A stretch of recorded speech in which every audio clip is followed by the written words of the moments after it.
What I'm about to show you are 3 things that might ring a bell to some of you. 2 songs and a screen recorder program featured in videos revolving around such codes I will be talking about in this video today. And an old memory about a game I used to play, Battlefield Heroes.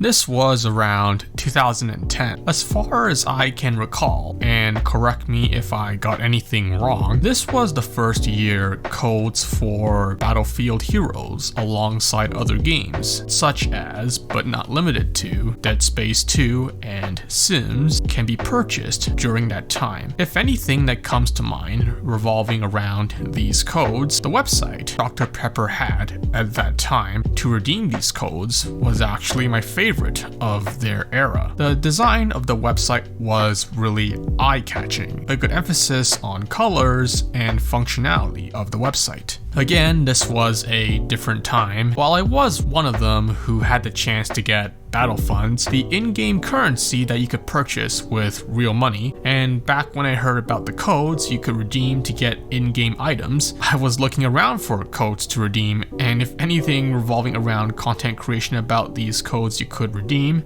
the latter has to be how many content creators at that time showcased these codes. It was not uncommon to see videos at a lower resolution and a song in the background, but if anything, I could give credit for these videos. I remember they all gave a good rundown as to what Dr. Pepper had at that time for EA games. For Battlefield Heroes, other than the Alpine Winter themed bundles you could redeem, there was 2 wallpapers of the 2 respective bundles as well for anyone to use for their desktop wallpaper. I also wanted to point out an important factor about the codes during that time. While some content creators were nice enough to do giveaways, and even though Battlefield Heroes had a player base in many countries, to acquire such codes wasn't easy. These codes were American exclusive, so that meant for those outside of the United States of America, you couldn't go to a store to get a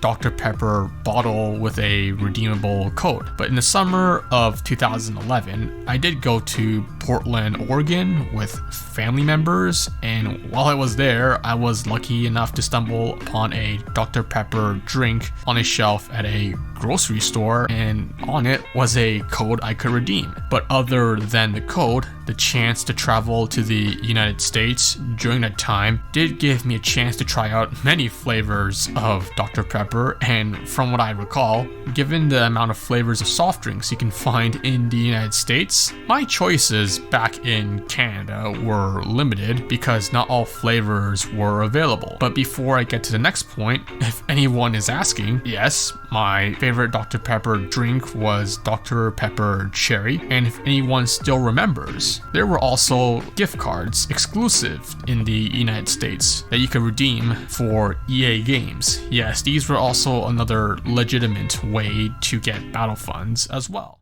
To get into my experience with Battlefield Heroes, I mentioned earlier about battle funds. This was during the time of the Football Fiesta event, so other than purchasing nation face paints, some cosmetics, and the jetpack, I actually prioritized purchasing other weapons as opposed to cosmetics. I did feel disadvantaged by the fact other players had access to the other weapons, which meant cosmetics at that point did not matter to me anymore, and I decided to spend battle funds on weapons instead. They were fun to use and did put me at an even advantage with others, and the enjoyment of getting cosmetics in the following events with the amount of battle funds I had left. I also wanted to bring up, in case anyone was curious about Battlefield Heroes and its PC requirements, they were pretty lackluster. If you decided to run Battlefield Heroes on today's gaming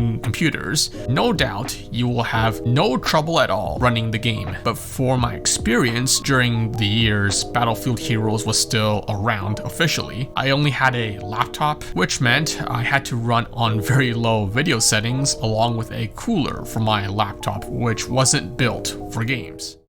Battlefield Heroes will always be one of the games I enjoyed. A great memory I will always remember. As for this video, I wanted to bring up why I chose a shorter form this time around. This is an idea that's been around, and given the topic I covered in this video, there wasn't much to go off of in comparison to other topics. I thought it was more appropriate to get to the point.